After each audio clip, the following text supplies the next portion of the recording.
Hi, good evening, everybody. My name is Richard Askam. Welcome to another Grimbarians online talk. It seems like a long time now since we did the first one. It was way back decades ago in March, it feels like. And it was dark and it was cold and it was wet, and it's much the same tonight. But it's nearly Christmas, so we're celebrating. I brought wine. So that's always good. We were just saying that it's nice to be able to work and not have to drive home because we're already here. So that's good as well. And my guest tonight is a fellow Grimbarian, and in fact, she and I have spoken before. The last time we did a live Grimbarians talk, which seems like somebody else's lifetime now, when you could sit next to people. Do you remember those days? Happy days. And we had a good chat then, and I fully expect to have a good chat tonight as well. So please welcome my guest this evening, Alexis Powell Howard. Good evening. Good evening. Nice to see you. How are you doing? I'm good, thank you. Good. Well, I can't remember actually. I think that's about a year ago that event happened, and it does feel weird, doesn't it? That's we've got so used to not being able to be with people that it seems weird to sort of reminisce about having been with people, and it's going to be strange, I guess, when we're all back together again. How does it make you feel?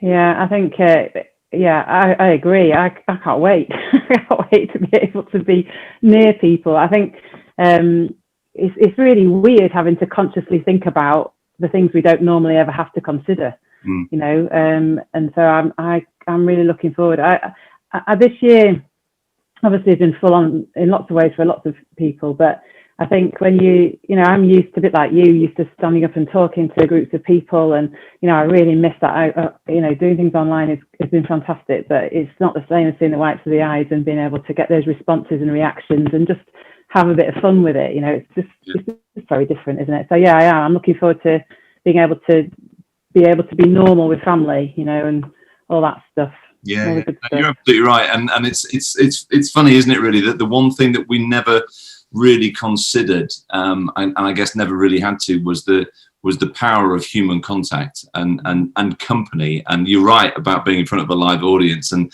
it's not just seeing them; it's feeling them. I know that sounds wrong. I don't mean feeling them. That would be very wrong. I did that once. I'll do that again.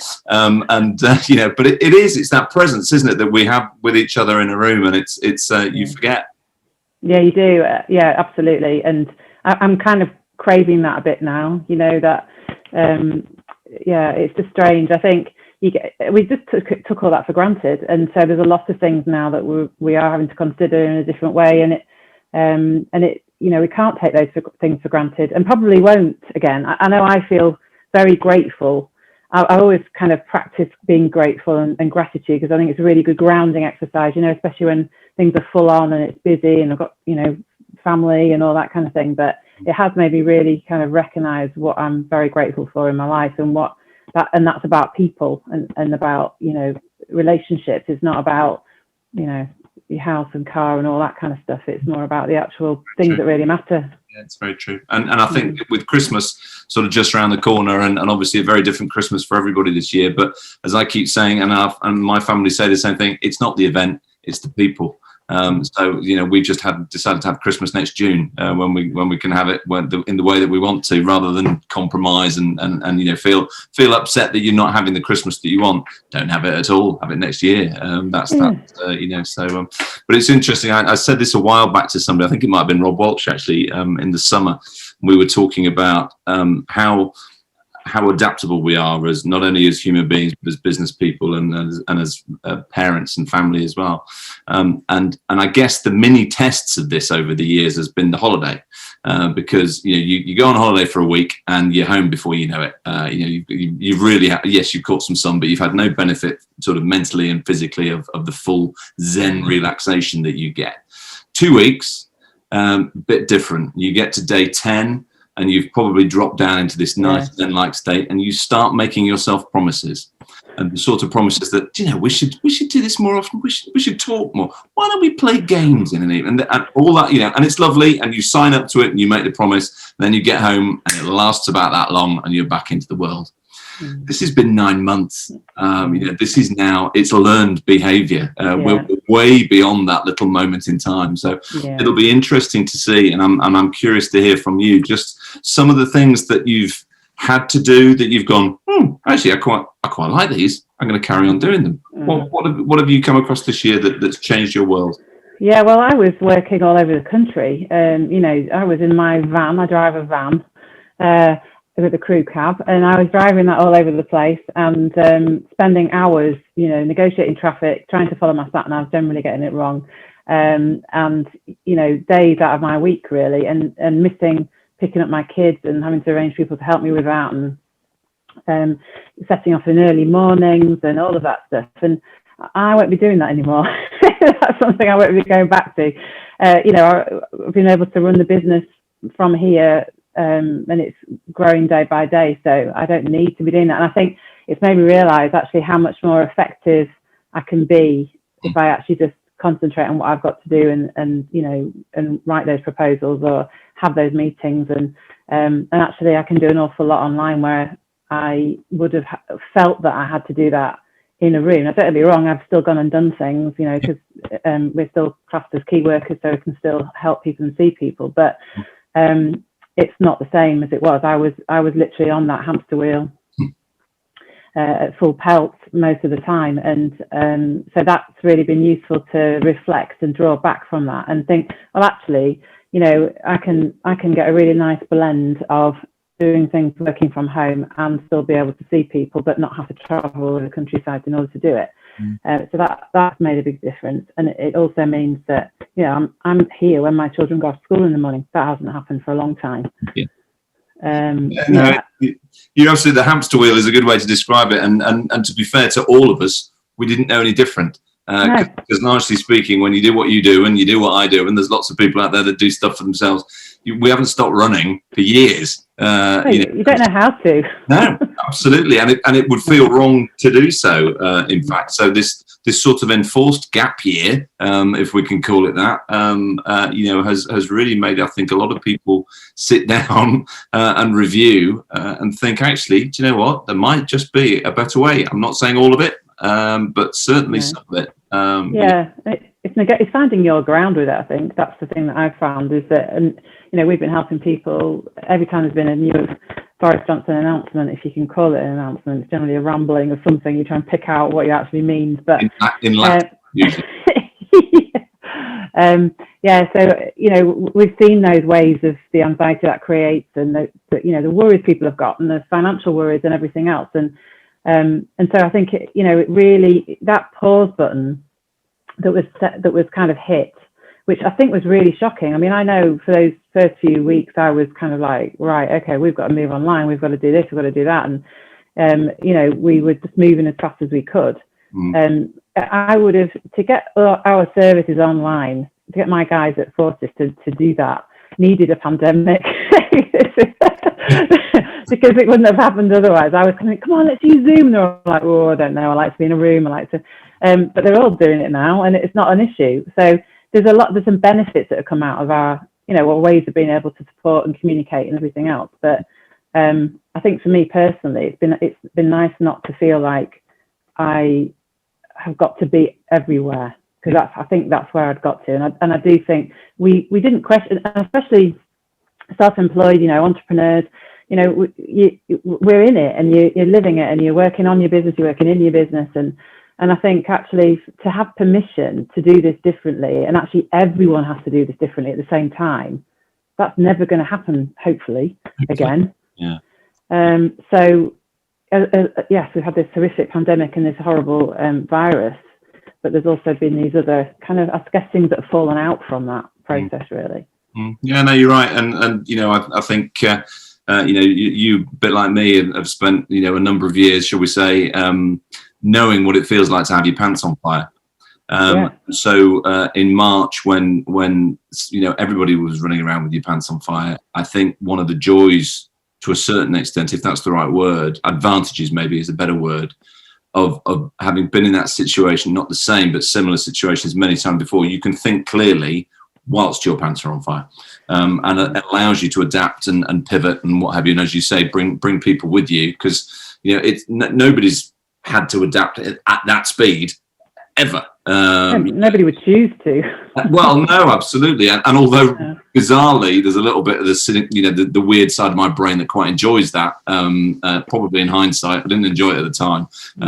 Watching my diary empty in 3 days was not top of my list. But yeah, I suppose it's like everything in business, in life. It's how you come back, isn't it?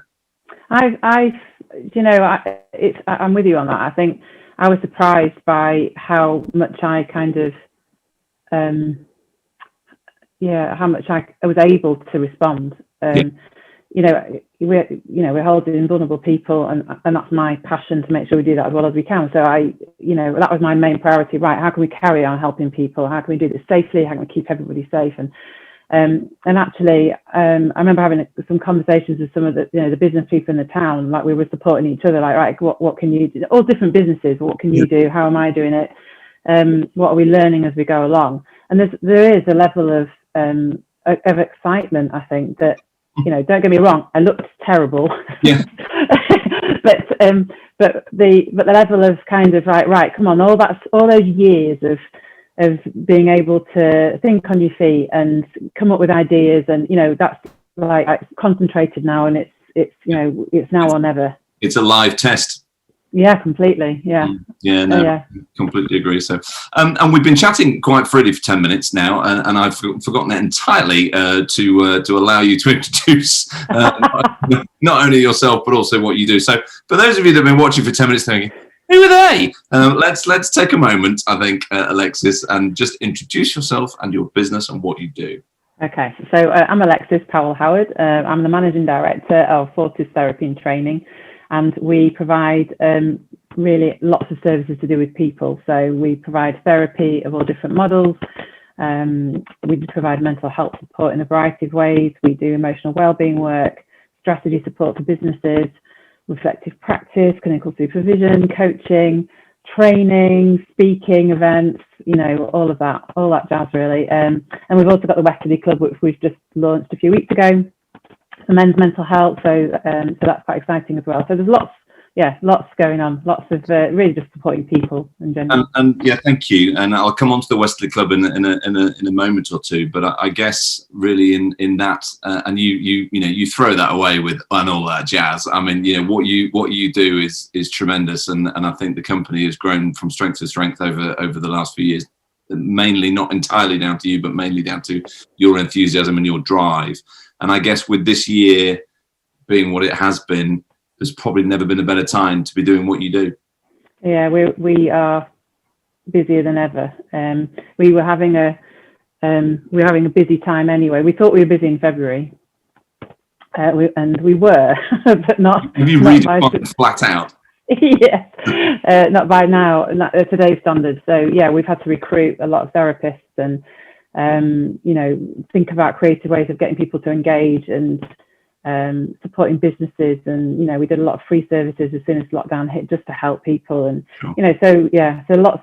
I think the amount of people we're supporting now, 8-9 years ago, when this was a very small business, or just an idea even, that I would have laughed if you'd have said that this is what the position we would be in a few years' time. I would have just imagined that couldn't happen. I would have hoped it would, but I wouldn't have kind of thought it could. So yeah.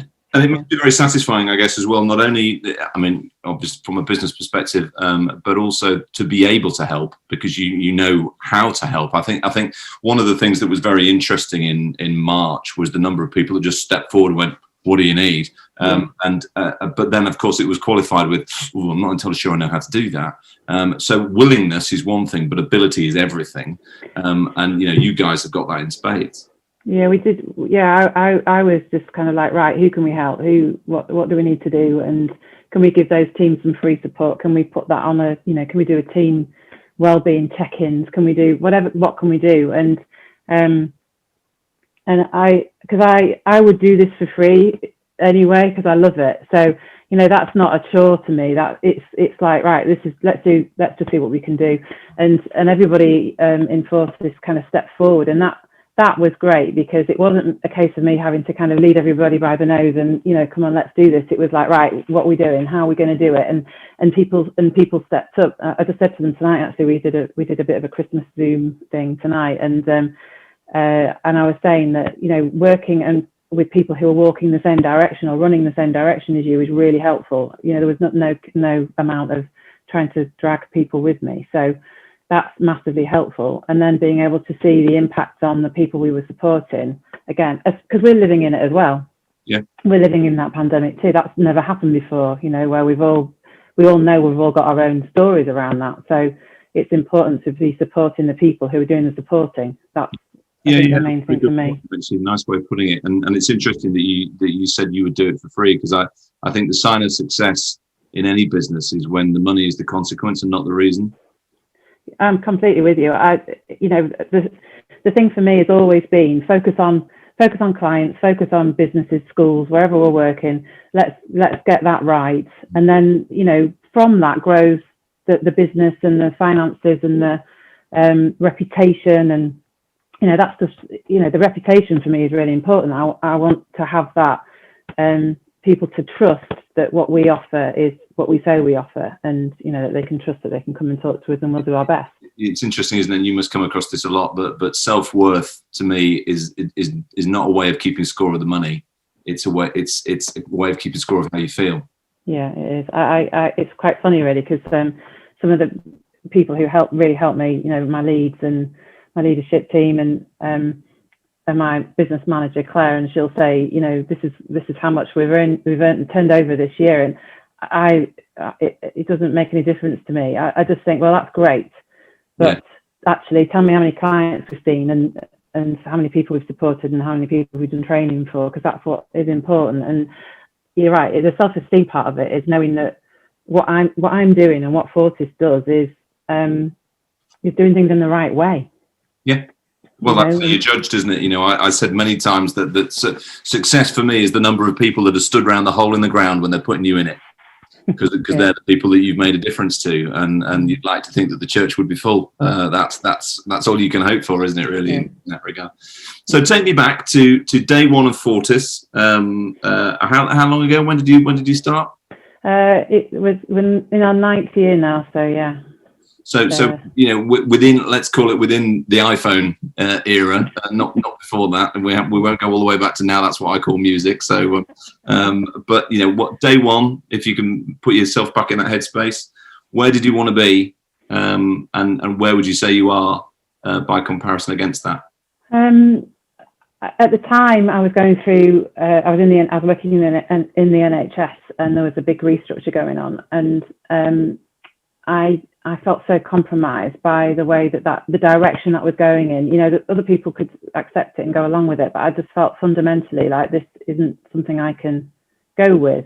Not because they were necessarily doing anything wrong, it just didn't fit with how I see this working. Yeah. And so I set out, I suppose, to have a service, or not. It wasn't even a service. It was to use everything I've ever done. So whether that's about being a therapist, whether that's about being a trainer, you know, a mediator, a coach, all of those different skills, and actually being able to have that variety. Because I think doing therapy all the time is just therapy is really intensive. So I wanted to be able to use all of those skills and to help as many people as possible. And that was really, I did have a business plan. So I thought in about 5 years, if I've got, you know, 3 or 4 people working for me, we'll be doing all right. And yeah, it just smashed through all of that. So I think there's 36 of us now. Okay. Yeah. That's quite the thing. And you know, obviously a famous Grimbarian now, as you are, but I guess you know, for the area to have you know, such a groundbreaking business, really, I think in you know, mental health is a massive world, but I think to be able to navigate and have clarity in that from what you offer and what you can deliver, primarily you know, in our area, but obviously now all over the country and overseas. Is that the next thing? What are your plans? What's your goal? Yeah. I mean, I've always talked about being the gold standard, and that's what we work to be. And that isn't so that other services aren't. It's just that that's what I want for mine. And you know, when I first set out, I would have seen it as a, you know, remaining as a kind of local business, and now we are all over the UK, and we've just had some inquiries from abroad, and because we can work online, that gets rid of all the barriers that were there before. You know, so, and there's another piece of work that's just come in that's in, you know, again in a different country, and that's really exciting, because that is well out of my comfort zone. So I don't really have a comfort zone anymore. I just seem to be in that stretch zone all the time. But when something like that comes in, I know I get that. That's like everyone else does, you know, that kind of daunted feeling. And then I think, right, okay, so how are we going to do it, and what does it look like? So so who knows? It's just like enjoying the ride, really, and going with it and saying yes. You know, I said this to somebody not so long ago. If you're going to invent a world for yourself, invent one you enjoy. Why would you not? It would be nuts to invent something you didn't like, wouldn't it? Really? No, absolutely. You mentioned earlier on the Westerly Club. You know, I'm interested to hear more. I'm interested to know that there was a group of very handsome gentlemen lined up against the wall for a photograph. Rugged. I noticed you didn't ask me. I was. I'm guessing it's because I was too tall. Steve Bennett would have been, you know, just. You did look like my. We couldn't have got the photograph right. That would have thrown it all out. So, well, I've been wanting to do a men's mental health group for ages, and but I couldn't think of how to. You know, we've been discussing it, and I couldn't think of how to do it. Because obviously I'm the wrong gender, and I didn't want it to be like, come on, gentlemen, you need to be talking more. I didn't want it to be that kind of patronising, because I don't feel like that. But I do work a lot with police officers, and you know, we work with you know, ex-military veterans and men, you know, who are struggling, who just find that they are overloaded, and will pick up the phone and ask for help as a very, very last resort, probably having suicidal ideation, and you know. And actually, we want to be able to do some preventative stuff. And, you know, nobody wants to feel like that. You know, nobody wants to get to that point. So originally, we were going to do it as a face-to-face. And then literally, we just decided that lockdown happened. So as we were going through lockdown, we were hearing more and more stories, and, you know, very sadly, about men who were taking their own lives and who were really struggling. And we were seeing the referrals going up. So on the one hand, that's really good, because people are stepping forward for help. But on the other hand, we're hearing these other stories of people who haven't. So, so we asked some of the different business people in the town. We wanted people who represented certain sectors, who we knew had probably even spoken to us before about mental health, or were passionate about it. And so we got those 7 ambassadors who were all up for it, and with no egos involved. It was like, what do you need? And I was like, oh, thank God. Okay, let's do it. Let's see what we can do.